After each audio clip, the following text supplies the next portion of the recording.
ቁርጥ ያለ አንድ ተርኒንግ ፖይንት ነበረ ባድል የተወሰኑ ሂደቶች ነበሩ። ለምሳሌ ያው እንደምታውቀው ፖለቲካ ሲጀምር መጀመሪያ የገባሁት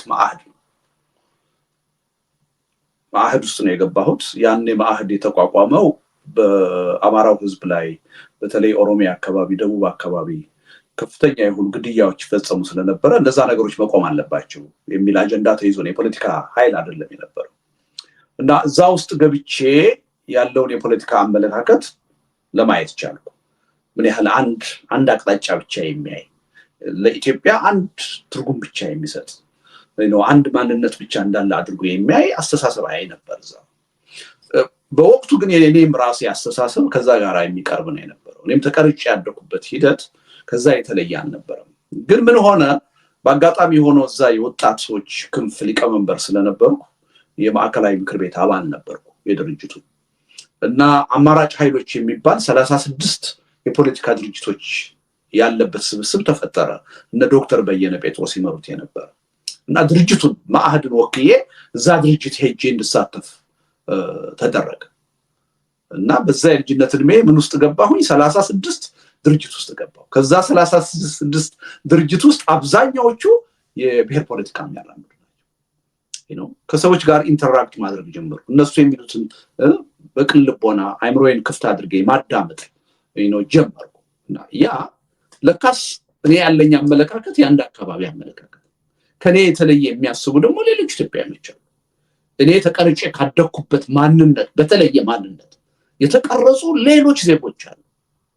ስለዚህ እቺ ኢትዮጵያ መቀጠል ካለባት እነሱም የኔን አመለካከት ማዳመጥ አለባቸው፣ መገንዘብ አለባቸው። እኔም ደግሞ የነሱን ማዳመጥ አለብኝ የሚል ስሜት እያደረብኝ መጣ እና ከአብዛኛዎቹ በተለይ ከደቡብ የመጡ ልጆች ጋር በተለያዩ ኮሚቴዎች ውስጥ እየገባው ስራ ነበረ።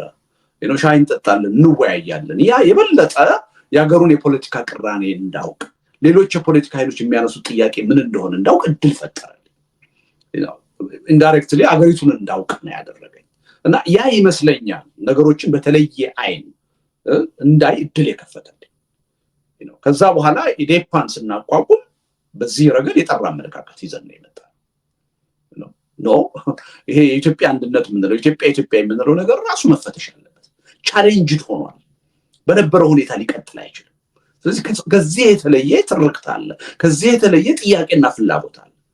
ይህም ግንዛቤ ውስጥ መግባት አለበት። ስለዚህ ዌር ኢዝ ዘ ባላንስ የሚለው ላይ ነበር አተኩረን እንወያይ ነበር እና ሰነዶቻችን ሁሉ እነዚህን ሁለት አመለካከቶች የሚያስታርቁ እንዲሆኑ ነበር ጥረት ስናደርግ የነበረው። እኔ እሱን እንደ አንድ ተርኒንግ ፖይንት ነው የማየው። እዛ ስብስብ ውስጥ ገብቼ ብዙ የፖለቲካ ኃይሎችንና አመለካከታቸውን ማወቄ በጣም የረዳኝ ይመስለኛል። ከዛ በኋላ ደግሞ ያው እንግዲህ እንደገና ደግሞ ቅንጅት ውስጥ ሲገባ ደግሞ በዛ ሂደት ውስጥ ደግሞ ያለፍኩበት ሂደት ደግሞ ብዙ ነገር የሚያስተምር ነበር። ምክንያቱም ቅንጅት ውስጥ ስንገባ በጣም አድፍጠው የነበሩ በኢትዮጵያ ፖለቲካ በሰላማዊ መንገድ ለውጥ አይመጣም ብለው አድፍጠው የነበሩ ኃይሎች ተሽጎድጉደው ነው እዛ ቅንጅት ውስጥ የገቡት። የቀድሞ ኢሰፓ፣ የቀድሞ ኢሃፓ፣ የቀድሞ መኢሶን የነበሩ ሁሉ መተው ገቡ። ያ ደግሞ እኔ ይዤው ከነበረ አመለካከት ጋር ደግሞ የሚጋጭ ሌላ ነገር መጣ። ሁሉን ነገር አሁኑኑ የሚል የኛ አመለካከት ብቻ ትክክል ነው የሚል እና ከዚህ ከብሔር ጥያቄ ጋር ተያይዞ የሚነሳ ነገር በቃ አውዳሚ ነው፣ መጥፋት አለበት የሚል ደግሞ አመለካከት ማየት ጀመርኩ እና እነዚህ ነገሮች የረዱኝ ይመስለኛል። እና ምናልባት ፖለቲካ እንቅስቃሴ ውስጥ ባልገባ እንደማንኛውም ሰው የውጭ ታዛቢ ቢሆን ኖሮ ያ አመለካከቴ እስካሁን ብዙም ላይለወጥ ይችል ነበረ እና ያ ኤክስፖዠር ይመስለኛል ያን እድል የሰጠኝ እና ደግሞ በጣም ነው በዛ ሂደት በማለፌ ደስ የሚለኝ።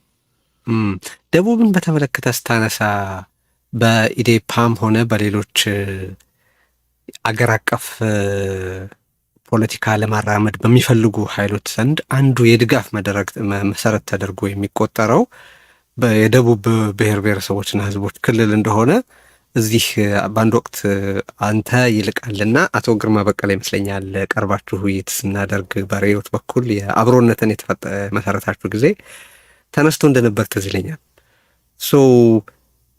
የተለየ ምክንያት አለው ደቡብ ላይ እንዲያ ያለ አመለካከት በስፋት ተስተጋብቶ የድጋፍ መሰረት እስከመሆን ድረስ የደረሰበት ምክንያት? አሁን ስታነሳልኝ የደቡብ ከደቡብ የመጡ ሰዎች በተለይ የተለየ እይታ ነበራቸው የሚል ነገር ስላነሳ ነው። አዎ ምንድነው አንዱ እንዳውም ምናልባት መጥቀስ ያለብኝ ኢዴፓ ያው ህብረ ብሔራዊ የሆነ ፓርቲ ሆኖ ነው በዜግነት በአጀንዳ የተሰባሰቡ ሰዎች የፈጠሩት ፓርቲ ነው እና በአገር ደረጃ እንቅስቃሴ ስናደርግ በጣም በሚገርም ሁኔታ የበለጠ ተቀባይነት ያገኘ ነው ደቡብ ውስጥ ነበር። የሚገርም ከአጠቃላይ አባሎቻችን ውስጥ 46% የሚሆኑት አባሎቻችን ከደቡብ ነበሩ እና ይሄ ለምን ሆነ የሚለውን ጥያቄ ያው መጠየቅ ነበረብን እና ምንድነው ሆኖ ያገኘሁት በእኔ በኩል ደቡብ በአንድ በኩል የኢትዮጵያን አንድነት ጥያቄ ውስጥ ያስገባ የሀገሪቱን መቀጠል ይፈልጋል። በኢትዮጵያ አንድነት መቀጠል እጠቀማለሁ የሚል እምነት ያለው ነው። ከቦታ ቦታ ተንቀሳቅሼ ኢትዮጵያ ሀገር የሆነ ሰርቼ መኖር አለብኝ የሚል እምነት አለው። በሌላ በኩል ደግሞ በጣም በርካታ ዳይቨርሲቲ ያለበት አካባቢ ስለሆነ ደግሞ ከቋንቋ ከብሔረሰብ ማንነት ጋር የተያያዙ መብቶች ደግሞ እንዲከበሩ ይፈልጋል። የአካባቢ አስተዳደሮች ላይ ልዩ ትኩረት ይሰጣል። አካባቢን ራሴ በራሴ ማስተዳደር አለብኝ የሚል ሰፊ የሆነ እምነት አለ። እኔ በጣም የኢትዮጵያን ፖለቲካ ቅራኔ አስታራቂ ሆኖ ያገኘሁት እዛ አካባቢ ያለው አስተሳሰብ ለኢትዮጵያ አንድነትም ቀናይ ነው።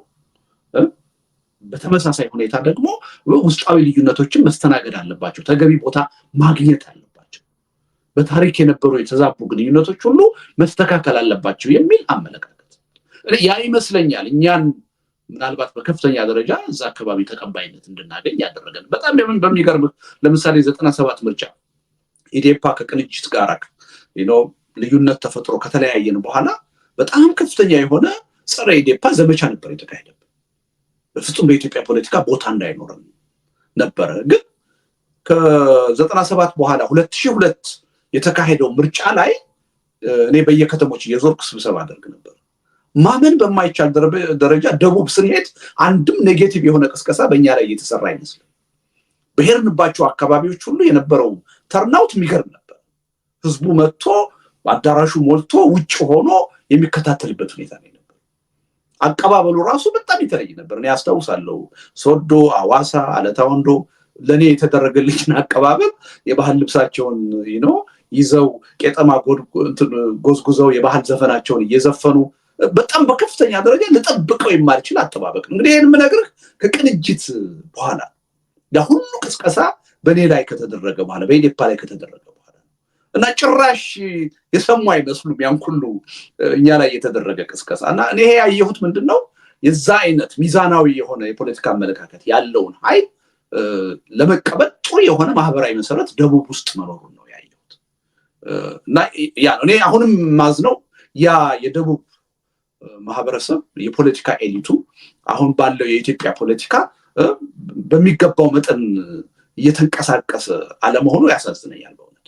እኔ በጣም ጥሩ የሆነ ለኢትዮጵያ የሚበጅ የፖለቲካ ኃይል እዛ አካባቢ ሊመጣ ይችላል፣ ሚዛናዊ የሆነ አስተሳሰብ እዛ አካባቢ ይመጣል የሚል እምነት አለኝ። ከዛ አንጻር